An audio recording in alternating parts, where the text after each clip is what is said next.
हाँ, हमें एक स्टेटमेंट दी गई है, calculate the relative atomic mass of light isotope. अब इस स्टेटमेंट की बिगनिंग से ही हमें पता चल रहा है कि हमने रिलेटिव एटॉमिक मास फाइंड करना है किस आइसोटोप का, लाइट आइसोटोप का। लाइट का मतलब ये है हल्का, यानी दो आइसोटोप की बात हो रही है, एक हैवी है और एक लाइट है। तो हम अब गिवन डेटा को देखते हैं कि स्टेटमेंट में हमें डेटा क्या क्या दिया गया। तो सबसे पहली चीज़ क्या दी गई है कि relative atomic mass is taken as 35.45। जो एलिमेंट डिस्कस किया जा रहा है उसका रिलेटिव एटॉमिक मास क्या है, 35.45 है। दूसरी इंफॉर्मेशन हमारे पास क्या है, relative isotope abundance of chlorine 37 is 24.23। हमारे पास एक आइसोटोप उसमें से उन्होंने शोकेस कर दिया है, क्लोरीन 37, यानी एक क्लोरीन आइसोटोप है जिसका मास कितना है, 37 है, और उसकी रिलेटिव अबंडेंस कितनी है, 24.23 है। तो इसको हम मेंशन कर देते हैं P1 से, और P1 किसके इक्वल है, 24.23%। इसके बाद दूसरी बात इसी स्टेटमेंट में हमें एक और मिलती है, वो क्या है, क्लोरीन का मास कितना है इस आइसोटोप का, 37। और ये आइसोटोप कौन सा आइसोटोप है, ये हैवी आइसोटोप है। अब हमें कैसे पता चला कि ये हैवी आइसोटोप है या नहीं है, इसका लिंक मिलता है हमें दूसरी बाकी स्टेटमेंट में से। बाकी स्टेटमेंट में हमें क्या बताया जा रहा है कि एक दूसरा आइसोटोप है, and relative isotope abundance of light isotope of chlorine. ये दूसरा आइसोटोप लाइट है, तो ये क्या होगा, भी होगा। उस लाइट आइसोटोप की अबंडेंस भी हमारे पास कितनी दी गई है, 75.77%। यही हमारे पास लास्ट हमारे पास इंफॉर्मेशन है जो हमें स्टेटमेंट से मिल जाती है। बाकी स्टेटमेंट में क्वेश्चन क्या पूछा गया था, आपने रिलेटिव एटॉमिक मास फाइंड करना है लाइट आइसोटोप का, तो यही हमारा क्वेश्चन है। P1 हमारे पास मौजूद है, relative abundance of heavy isotope, mass भी उसका मौजूद है 37। P2 यानी लाइट आइसोटोप की अबंडेंस तो हमें पता है, मगर हमें उसका मास नहीं पता। अब इन स्टेटमेंट्स को, लंबी चौड़ी स्टेटमेंट्स को स्किप करके हम क्या करते हैं, हम इन्हें थोड़ा एब्रीविएट कर देते हैं। यानी हमने रिलेटिव एटॉमिक मास की जगह RAM लिख दिया, बाकी P1, M1, P2, M2 वो वैसे के वैसे हमने मेंशन कर दिया। अब स्टेटमेंट को और ये डेटा को देखते हुए जो हमारे पास हमें प्रोवाइड किया गया है, हम इसके मुताबिक फार्मूला यूज करेंगे कि relative atomic mass is equal to M1 P1 plus M2 P2।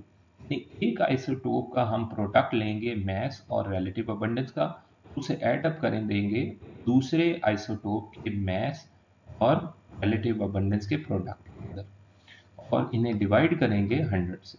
ये फॉर्मूला आप आसानी से याद कर लें, और ये भी याद रखना है, अगर हमारे पास 3 आइसोटोप होते तो हम उसका प्रोडक्ट भी तीसरे आइसोटोप का प्रोडक्ट ऐड करते, फिर फोर्थ का, फिफ्थ का, जितने भी आइसोटोप हमारे पास होते हैं हम उन्हें ऐड अप करके डिवाइड करते हैं 100 से। नीचे 100 ही आएगा, नीचे 100 ही आएगा। इसके बाद हमारे पास इन वैल्यूज को देखते हुए जो डेटा हमें दिया गया है, हम ये फॉर्मूला के अंदर पुट करते हैं तमाम वैल्यूज को। रिलेटिव एटॉमिक मास हमारे पास किसके इक्वल आ जाएगा, 35.45 के, और बाकी हमारे पास M1 किसके इक्वल है, 37 के, P1 24.23, P2 75.77% और M2 हमने फाइंड करना है। इसे डिवाइड करेंगे 100 से। अब यहाँ 100 डिवाइड हो रहा है, तो दूसरी साइड पे जाकर ये क्या हो जाएगा, मल्टीप्लाई होगा। जब ये मल्टीप्लाई होगा तो हमारे पास आंसर क्या आएगा, आंसर आएगा, अब ये देखें यहाँ डेसिमल प्लेसेस में जब ये आपके पास 100 मल्टीप्लाई होता है तो क्या होगा, डेसिमल यहाँ से गायब हो जाएगा और 3545 3545 आ जाएगा। ये तो हमने सॉल्व कर लिया, और दूसरा पार्ट इसी इक्वेशन का क्या है, मल्टीप्लाई करना है 37 को 24.23 के साथ। कैलकुलेटर से आप कैलकुलेट करें तो आपके पास आंसर आएगा 896.51। 896.51 इस साइड पे इक्वेशन की राइट साइड पे ऐड अप हो रहा है, तो हम जब इसे दूसरी साइड पे ले जाएंगे, लेफ्ट हैंड साइड पे लेके जाएंगे, तो क्या होगा, ये हमारे पास सब्सट्रैक्ट होगा। सब्सट्रैक्ट होने के बाद हमारे पास इसका क्या आंसर आएगा? हमारे पास इसका आंसर आएगा, कैलकुलेट करें तो 2648.49, और दूसरी साइड में कोई चेंज नहीं आएगा। अब यहाँ पे ये देखना है कि हमारे पास जो वेरिएबल जो हमने फाइंड करना है m2 मल्टीप्लाई हो रहा है 75.77 से। यहाँ 75.77 अगर मल्टीप्लाई हो रहा है तो दूसरी साइड पे क्या जाके हो जाएगा, लेफ्ट साइड पे उसे हमने क्या कर देना है, डिवाइड कर देना। अब ये जो पूरी इक्वेशन लिखी हुई है, हम इसे क्या कर सकते हैं, इस इक्वेशन को हम